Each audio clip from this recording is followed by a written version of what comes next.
नमस्कार, आप देख रहे हैं खबरें। अभी तक मैं आरती देशवाल। बुलेटिन का आगाज करते हैं। मुख्यमंत्री पुष्कर सिंह धामी ने राजपुर रोड स्थित राज्य वन मुख्यालय में मंथन सभागार में जनपद देहरादून के विकास कार्यों की समीक्षा बैठक की। इस दौरान उन्होंने कहा कि देहरादून राजधानी क्षेत्र है और यहां राज्य और केंद्र सरकार की कई महत्वपूर्ण योजनाएं संचालित हो रही हैं, जिन्हें और अधिक जनस्पर्शी और जन कल्याणकारी बनाया जाना आवश्यक है। मुख्यमंत्री धामी ने कहा कि ग्रामीण क्षेत्रों में चल रहे कार्यक्रमों का लाभ अंतिम व्यक्ति तक पहुंचे, इसके लिए जनप्रतिनिधियों से मिले सुझावों पर अमल किया जाएगा।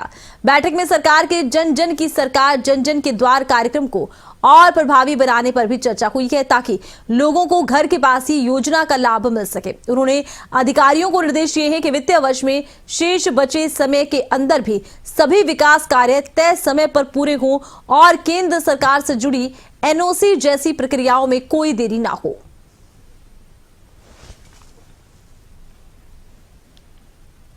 देखिए, देहरादून हमारा राजधानी क्षेत्र है और राजधानी क्षेत्र में अनेक योजनाएं आज चल रही हैं, राज्य सरकार की भी और भारत सरकार की। और हमारे ग्रामीण क्षेत्रों में कई सारे कार्यक्रम भी चल रहे हैं। उन कार्यक्रमों को और जन स्पर्शी बनाया जाए और जन कल्याण केंद्रित बनाया जाए, उसको लेकर और हमारे सभी जनप्रतिनिधियों ने भी जो लगातार विकास कार्यों को आगे बढ़ाते हैं, लगातार जनता के संपर्क में रहते हैं, उन सब के महत्वपूर्ण सुझाव भी यहाँ आए। अपने अपने क्षेत्रों की बात उन्होंने करी है, जहाँ जहाँ काम कर रहे हैं। ये तय हुआ वर्ष 2026 के महीने के लगभग पहले ही सप्ताह में ये बैठक यहाँ पर हुई है और इससे और जो हमारे काम हैं उनको तेजी मिलेगी और नवाचार होगा। और हमारे सरकार का जो कार्यक्रम जन जन की सरकार जन जन के द्वार जो कार्यक्रम चल रहा है, उसको और प्रभावी रूप से लोगों के लिए और उससे मदद हो, सहायता हो, उनके घर के पास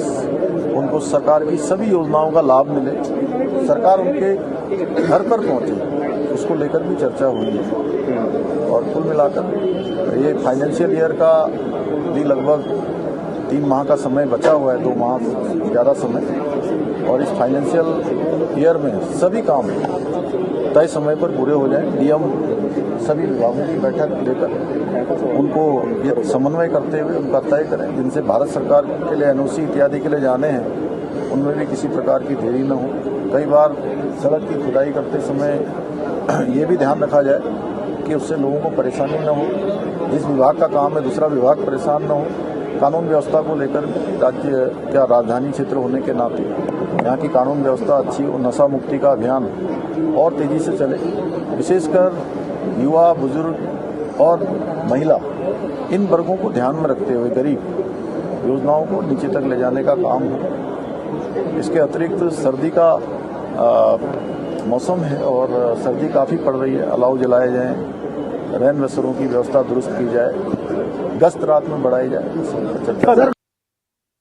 क्रियान्वित करता है, जिसमें डिस्ट्रिक्ट सेक्टर की योजनाएं जो जिला प्लान के तहत होती हैं, राज्य सेक्टर की योजनाएं जो राज्य सरकार की स्वीकृतियों से होती हैं और सेंट्रल स्पॉन्सर्ड स्कीम। तीनों ही स्कीम में क्योंकि आम आदमी जुड़ा होता है इन योजनाओं से और सरकार का पैसा लेफ्ट ना हो जाए, प्रॉपर टाइम पे इसका उपयोग हो जाए, उसको लेकर के लगातार समीक्षा बैठक होती है। ये मुख्यमंत्री जी ने भी आज बैठक दी है, समीक्षा बैठक, जिसमें कुल मिला के प्रगति संतोषजनक है। जैसे जिला योजना में 72% है, राज्य सेक्टर की योजनाओं में 73% है और भारत जो सेंट्रल स्पॉन्सर्ड स्कीम में 91% की प्रगति अभी तक मिली है जनवरी तक। तो अभी 3 महीने का समय बाकी है, मुझे लगता है ये पूरा सदुपयोग हो जाएगा।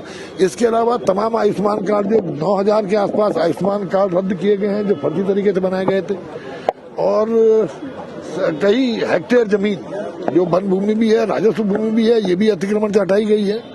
इसके अलावा तमाम नवाचार इन पिछले वर्षों में देहरादून में किए गए, क्योंकि देहरादून राज्य की राजधानी है और तमाम चौराहों का चौड़ीकरण करके उनका सौंदर्यीकरण करके, क्योंकि राज्य में जो भी व्यक्ति आ गए एक राज्य के बारे में एक परसेप्शन बना के जाता है, तो देहरादून में कुल मिलाकर के जिला प्रशासन ने अच्छा काम किया और मैं समझता हूँ सभी विधायक इससे संतुष्ट भी हैं और कुछ नए सुझाव भी आए हैं जिन पर आगे कार्य किया जाएगा।